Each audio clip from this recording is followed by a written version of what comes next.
Hello dear students, welcome back. कैसे हो सब? हाफ ईयरली एग्जाम्स की तैयारी कैसे चल रही है? रिवाइज कर लो अच्छे से। असाइनमेंट्स वगैरह चाहिए होगा तो हमारे कम्युनिटी पोस्ट में जाके चेकआउट कर लो। आज हम करते हैं chapter number 7, exercise 7.2। Question number 1, a teacher mixes a large bag of sweets of different colors and randomly selects a sample of 30 sweets. She counts the number of sweets of each color. Sample collect करती है 30 sweets के। Okay, उसमें से अलग अलग colours के sweets है। 10 है रेड स्वीट्स, 8 है ग्रीन स्वीट्स, 7 है येलो स्वीट्स एंड 5 है ब्लू स्वीट्स। ओके, क्वेश्चन क्या है अब? Question number 1, part 1, calculate the probability that a randomly picked sweet from the sample is green. तो हम टोटल नंबर काउंट करेंगे। आउट ऑफ दैट ये जो प्रोबेबिलिटी ऑफ इवेंट क्या है, ग्रीन का निकालना है हमें। ग्रीन कितने हैं? 8 आउट ऑफ जो भी टोटल आएगा उसका। ओके, तो पहले क्वेश्चन में जो गिवन इंफॉर्मेशन है उसको लिख के लेते हैं, उसके बाद सेकंड पार्ट पढ़ते हैं। ठीक है, फर्स्ट पार्ट। अब वो सैंपल ऑफ 30 स्वीट्स में से, अच्छा 30 तो गिवन ही है, टोटल निकालने का जरूरत नहीं है। ओके, तो इसमें रेड स्वीट्स कितने हैं? 10, ग्रीन कितने हैं? 8, येलो कितने हैं? 7 एंड ब्लू कितने हैं? 5। तो इसमें टोटल स्वीट्स कितने हो गए? वैसे तो गिवन ही है। टोटल स्वीट्स जो सैंपल कलेक्ट किए हैं उसमें से टोटल कितने हैं? 30, गिवन है वो। ठीक है, वैसे ऐड करके निकालोगे तभी 30 आएगा। ओके, फर्स्ट पार्ट में पूछ रहे हैं कि ग्रीन स्वीट्स का प्रोबेबिलिटी निकालना है हमें।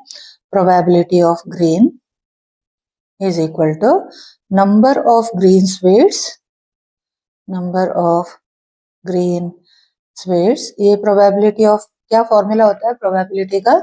Probability of event is equal to number of events divided by total number of events. Okay, green sweet divided by total number of sweets. Okay, कितना? ग्रीन कितना है? 8 है आउट ऑफ 30। तो इसको सिंप्लीफाई करके लिखो, डेसिमल में नहीं लिखोगे चल जाएगा, बट सिंप्लीफिकेशन होना चाहिए। 2 का टेबल से कैंसिल आउट कर दो, 4/15 आ गया। अब हम करते हैं उसी का सेकेंड पार्ट। सेकेंड पार्ट में क्या बोल रहे हैं? If there are 600 sweets in total, ये तो सैंपल कलेक्ट किया था 30 स्वीट का, अब टोटल स्वीट्स जो है वो 600 है। In the large bag, estimate how many are likely to be yellow based on the sample result। अब हम येलो 30 में से येलो कितना है वो निकालेंगे, फिर उसका 600 में से कितना होगा मल्टीप्लाई करेंगे। करेक्ट? यस। तो प्रोबेबिलिटी ऑफ येलो निकालेंगे पहले। Probability of yellow is equal to number of yellow sweets divided by total number of sweets. Total number of sweets. Yellow कितने थे? 7 out of 30. Okay. Therefore, अब total sweets in the large bag. Total sweets is equal to 600. Therefore, number of yellow sweets in the bag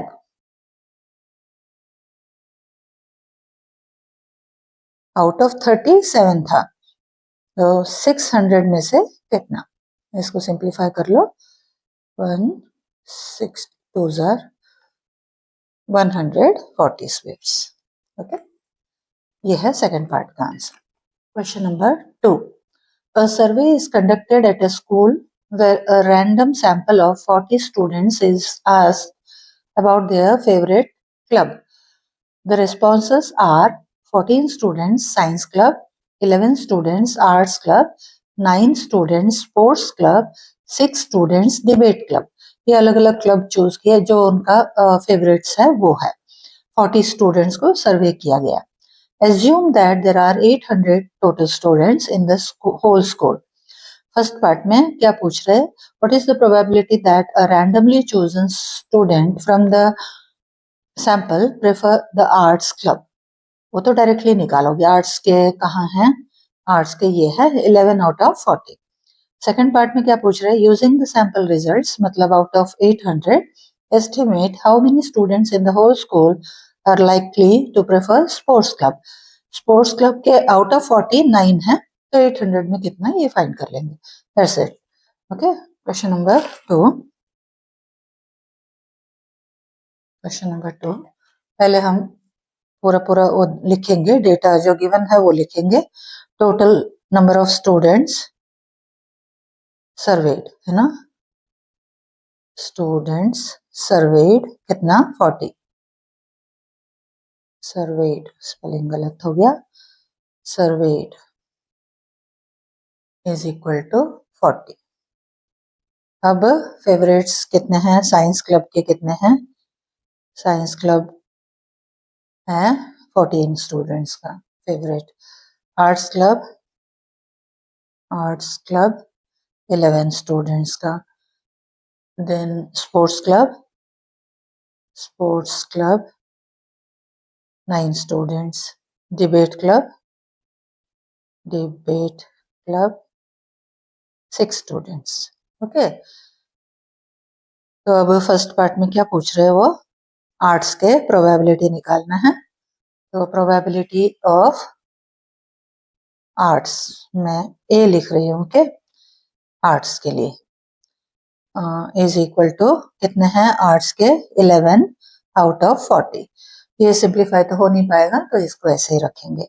second part में एक तो total number of students in the school लिखना पड़ेगा हमें। Total number of students in the school कितने 800। अब 800 में से स्पोर्ट्स क्लब के कितने स्टूडेंट्स है वो निकालना। पहले प्रोबेबिलिटी निकालते हैं स्पोर्ट्स के। प्रोबेबिलिटी ऑफ स्पोर्ट्स एसपी लिख रही है, ओके। तो क्या होगा प्रोबेबिलिटी स्पोर्ट्स के 9 आउट ऑफ 40, ओके। अब ये हुआ 40 में से, अब हमें टोटल निकालना है। Therefore total students who preferred sports is equal to कितना होगा, 40 में से 9 है तो 800 में से कितना 20, तो ये 9 into 20 180 students. Okay, question number 3 read करते हैं। Toss a coin 20 times and record the result each time, heads or tails. First part, how many times did you get heads, how many times did you get tails. तो ये actually experiment करके देखना पड़ेगा आप लोगों को। 20 times आप लोगों ने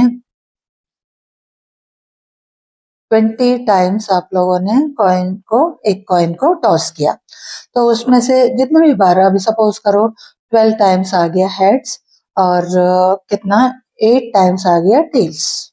इमेजिन कर लो, अदरवाइज ये करके देख के फिर उसके बाद लिखना। तो how many times did you get heads, तो फर्स्ट पार्ट का आंसर क्या होगा, हेड अगर 12 बार आया है आउट ऑफ 20 तो ये हेड का होगा। Probability of head is equal to 12 upon 20। 4 3 4 5 ये हुआ प्रोबेबिलिटी। अब प्रोबेबिलिटी सेकंड पार्ट में क्या पूछ रहे हैं, probability of tail. Probability of tail कितना है, टेल अकॉर्डिंग टू एक्सपेरिमेंट हमने जो वैसे एज्यूम किया उसके अकॉर्डिंग 8 है आउट ऑफ 20, तो 4 2 4 5 2 अपॉन 5 आ गया। थर्ड पार्ट में क्या पूछ रहे हैं, calculate the experimental probability of getting heads. देखो अब यहाँ दो चीजें आएंगे आगे इस एक्सरसाइज में। एक है एक्सपेरिमेंटल प्रोबेबिलिटी, एक्सपेरिमेंटल प्रोबेबिलिटी मैं समझा देती हूँ ये, और दूसरा है थियोरेटिकल प्रोबेबिलिटी। Theoretical probability. अब डिफरेंस क्या है दोनों में वो समझो। एक्सपेरिमेंटल प्रोबेबिलिटी होता है जैसे अभी 20 टाइम्स हमने कॉइन को टॉस किया, उस एक्सपेरिमेंट के बेसिस पे हमने ये रिजल्ट बताया। हेड्स जो है 3/5 बार आ गया, मतलब आउट ऑफ 20 12 टाइम्स आ गया, या फिर टेल जो है 8 टाइम्स आ गया आउट ऑफ 20 टाइम्स हमने रोल किया उस एक्सपेरिमेंट के बेस पे। सपोज 10 टाइम्स रोल करते तो उसका रिजल्ट अलग आता। तो ये होता है एक्सपेरिमेंटल प्रोबेबिलिटी। थियोरेटिकल प्रोबेबिलिटी क्या है? थियोरेटिकल प्रोबेबिलिटी, अब जैसे एक कॉइन को टॉस करते हैं जो एक्सपेक्टेड टू हैपन, मतलब हेड्स और टेल्स, इसमें जो है एक कॉइन में एक एक ही बार आ सकता है ना, तो थियोरेटिकल प्रोबेबिलिटी हेड का 1/2 होगा, क्योंकि ये एक कॉइन के बेस पे सर्टेन टू हैपन है। ये हेड एक ही बार आएगा एक कॉइन में, और टेल भी आता है तो एक टॉस में एक ही बार आएगा। एक टॉस में हेड एक बार आ सकता है या फिर टेल एक बार आ सकता है। तो ये जो है ये एक्सपेरिमेंट के बेसिस पे नहीं कि आप लोग कितना बार टॉस किए और उसमें से कितना बार हेड्स आ गया कितना बार टेल्स आ गया, ये नहीं। ये एक्चुअल में जो होगा एक कॉइन के अंदर जो हेड्स का प्रोबेबिलिटी है और टेल्स का प्रोबेबिलिटी है उसको बोलते हैं थियोरेटिकल प्रोबेबिलिटी। आगे समझ। तो अब इस क्वेश्चन में हमें वही पूछ रहे हैं, थियोरेटिकल प्रोबेबिलिटी बताना है। किसका? किसका पूछ रहे हैं? Getting heads. तो हेड्स का ये हमने लिखा है इधर 12/20। फिर फोर्थ पार्ट में क्या बोल रहे हैं? If you toss the coin once more, मतलब अब 21 टाइम्स हो जाएगा, है ना। एक और बारी अगर टॉस करते हैं, what is the probability of getting tails? अब प्रोबेबिलिटी ऑफ टेल्स क्या होगा? देखो, अब 21 टाइम करेंगे तो 21st टाइम जो है टेल आ गया हेड आ गया उस पर डिपेंड करता है ना, वो जो भी है। सपोज करो टेल ही आ गया, है ना, पहले वाले 20 टाइम्स में टेल जो है 8 था, अब इस बार भी टेल आ गया समझ लो तो 9 टाइम्स हो गया।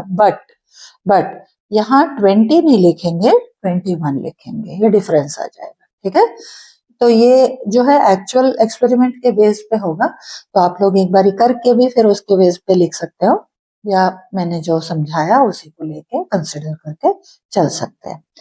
Question number 4, toss a paper cup, paper cup होता है ना वो, into the air 100 times, 100 times tossing करना है, 100 times.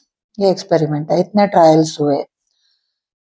After each toss record whether the cup lands on its bottom, upside down or on its top. नहीं, upside down on its top और on its side। अच्छा, तो जो cup है उसको air में टॉस करना है। अब वो इस तरीके से लैंड होता है या उल्टा, उल्टा मतलब इस तरीके से, या फिर ऐसे। तो इसका प्रोबेबिलिटी निकालना है। ठीक है, टॉप का समझ लो, ये बॉटम समझ लो, ये साइडवेज समझ लो, तो इसका प्रोबेबिलिटी निकालना है। अगेन ये वही है, टॉसिंग करके ही देखोगे ज्यादा अच्छा है। अदरवाइज क्वेश्चन क्या पूछ रहे हैं इसमें?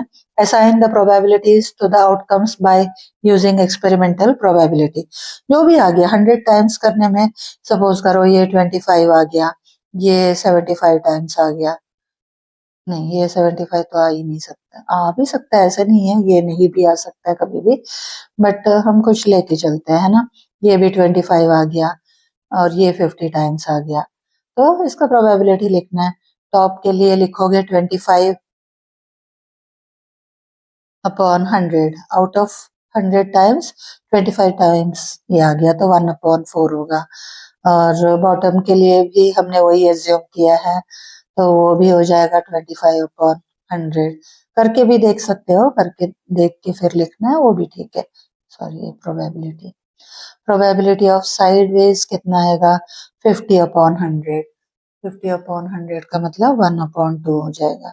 ऐसे ये दो एक्चुअली करके देखना है, फिर उस रिजल्ट के बेस पे रिकॉर्ड जो किए हो आप लोग एक्सपेरिमेंट को, उसके बेस पे करने वाले क्वेश्चंस है। ओके, अब हम क्वेश्चन नंबर 5 करते हैं। क्वेश्चन नंबर 5 में क्या बोल रहे हैं? What is the probability of getting an even number when rolling a fair six-sided die? ये फेयर अनफेयर मैंने उस दिन समझाया था इंट्रोडक्शन में। सिक्स साइडेड डाई मतलब उसमें 1 2 3 4 5 6 ये नंबर्स होंगे, है ना।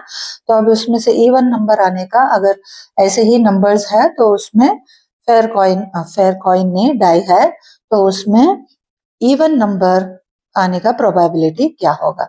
ओके, हम करते हैं अभी। टोटल पॉसिबल आउटकम्स क्या होंगे वो पहले लिखेंगे। टोटल पॉसिबल आउटकम्स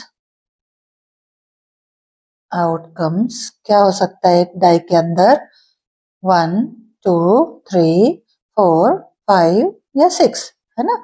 इनमें से एक आ सकता है। एक डाई को रोल करेंगे तो फिर या तो 1 आएगा, 2 आएगा, 3 आएगा, एक ही आएगा कोई भी, है ना। अब इनमें से इवन नंबर्स कितने हैं?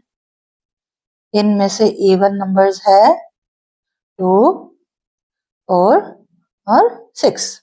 तो प्रोबेबिलिटी किस चीज का पूछ रहे हो? प्रोबेबिलिटी इवन नंबर का ही पूछ रहे। तो कितना होगा? 3 हुआ ना, 2 4 या 6 आ सकता है। तो 3 आउट ऑफ कितना? आउट ऑफ कितना? ये 6 है। 6 पॉसिबल आउटकम्स है, उसमें से इवन नंबर जो है वो 3 टाइम्स आ सकता है। तो ये इसको सिंप्लीफाई करके कितना हुआ? 1/2। समझ आ गया? ये पॉसिबल है और ये फेवरेबल है। तो favourable upon total possible outcomes, तो ये हुआ 3/6, that is 1/2। Question number 6। Suppose you roll a six-sided die 12 times and get a number 3 times. क्या किया है हम यहाँ पे? एक डाई को रोल किए है कितना? 12 टाइम्स, और उसमें से नंबर 3 जो है वो 3 टाइम्स आया है। 12 बार रोल करने से नंबर 3 जो है 1 2 3 4 5 6 होते हैं ना, तो उसमें से ये जो नंबर 3 है वो 3 टाइम्स आ गया। ओके, फर्स्ट पार्ट में क्या बोल रहे हैं? What is the probability, what is the experimental probability of rolling a 3? Experimental मैंने अभी बताया। एक्सपेरिमेंटल का मतलब जो हमारे जितना बार हमने रोल किया, जितना बार हमने एक्सपेरिमेंट किया, जितना ट्रायल हमने लिया है उसके बेस पे रिजल्ट होता है, ठीक है। तो एक्सपेरिमेंटल प्रोबेबिलिटी ऑफ क्या बोल रहे हैं? Rolling a 3। तो हमने प्रोबेबिलिटी ऑफ 3 कितना? 3 कितना बार आया हुआ है? 3 टाइम्स आया हुआ है आउट ऑफ 12। 12 टाइम्स रोल किए, है ना, आउट ऑफ 12। कितना बार रोल किए वो इधर आएगा, और कितना बार 3 आ गया वो इधर आएगा। दैट मीन्स 1/4 आ गया। एक्चुअली एक्सपेरिमेंटल प्रोबेबिलिटी का जो है फॉर्मूला ये होता है। प्रोबेबिलिटी ऑफ एक्सपेरिमेंटल ये होता है नंबर ऑफ टाइम्स 3 appeared, पहले ये फॉर्मूला लिखो, ठीक है, divided by total number of trials, हमने कितना बार रोल किया उसको, वो टोटल नंबर ऑफ ट्रायल्स। तो इसको इस तरीके से लिखोगे ज्यादा अच्छा फॉर्मूला के साथ। तो 3/12 इज इक्वल टू 1/4 हो गया। अब क्या बोल रहे हैं? What is the theoretical probability of rolling a 3? अब रिकॉल करो। थियोरेटिकल मैंने क्या बताया था? एक डाइस के अंदर 3 कितना बार आ सकता है? कितना बार आ सकता है? एक ही बार आ सकता है आउट ऑफ 6। तो इसका भी फॉर्मूला लिख के करवाती हूँ। सेकंड पार्ट, प्रोबेबिलिटी थियोरेटिकल है is equal to number of outcomes favourable to 3। Favourable to 3 मतलब 3 कितना बार आ सकता है एक बारी एक डाइस को रोल करने से, और ये टोटल पॉसिबल आउटकम्स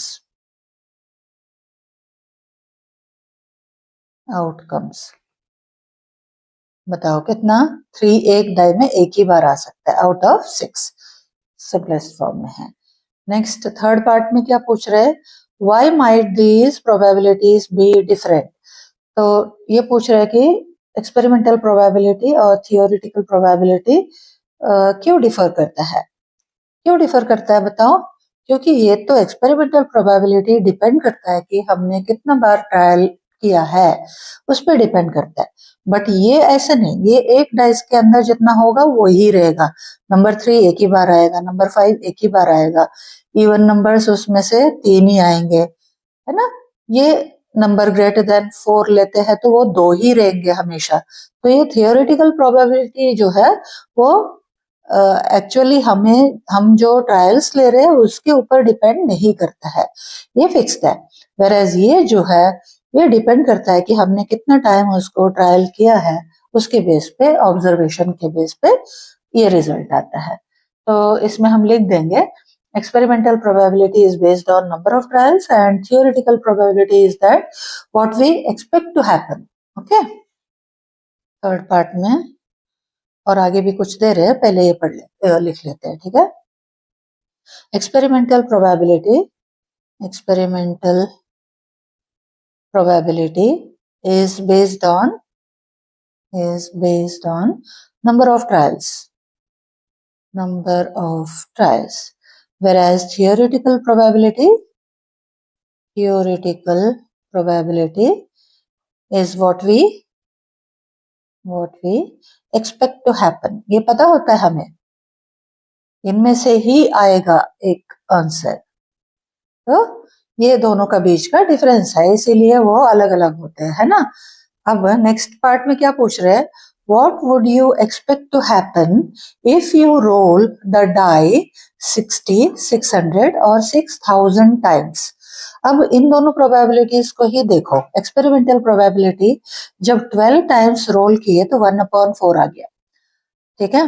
और थियोरिटिकल कितना है, 1/6 है, ठीक है। अब ये जो है ये ग्रेटर है, ये स्मॉलर है, तो 12 टाइम्स करने से इतना आ गया। अब हम 60 टाइम्स करेंगे ना तो और कम हो जाएगा, ये थोड़ा सा कम हो जाएगा। ऐसे 60 के बाद क्या बोल रहे हैं, 600 टाइम्स करेंगे और छोटा हो जाएगा। ये नंबर जो है अब 12 टाइम्स किए ना, जितना कम बार करते हैं उतना ज्यादा होता है एक्सपेरिमेंटल। और धीरे धीरे ये जैसे ही हम ट्रायल्स बढ़ाते जाएंगे, मतलब आउट ऑफ 12 कितना आया, आउट ऑफ 60 कितना, आउट ऑफ 600 कितना, वही 6000 तक जब पहुंचेंगे ना वो बिल्कुल नियरेस्ट होगा इसका, ठीक है। तो इसका मतलब क्या हुआ, एक्सपेरिमेंटल प्रोबेबिलिटी जो है वो जैसे नंबर ऑफ ट्रायल्स बढ़ाते हैं ना कम होता जाता है, ठीक है। तो ये 60, 600, 6000 टाइम्स जो है वो क्लोजर होता जाएगा किसका, थियोरेटिकल का। समझ आया? यस, अभी इसको भी लिखना पड़ेगा, इसी का सेकंड पार्ट है वो। As the number of trial increases, as the number of trial increases कहाँ से, क्या बता रहे हैं, 60, 600, 6000 टाइम्स हमें अकॉर्डिंग टू क्वेश्चन चलना है ना, अदरवाइज कोई भी रैंडम नंबर ले सकते थे। We expect the experimental probability